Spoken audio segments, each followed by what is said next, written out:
Co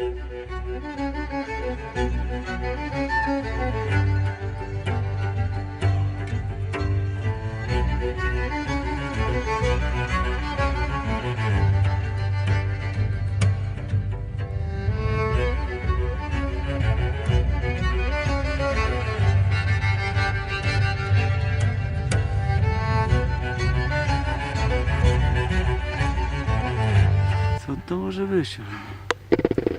Kurde, po prostu znak dla kosmitów, żeby tu lądowali.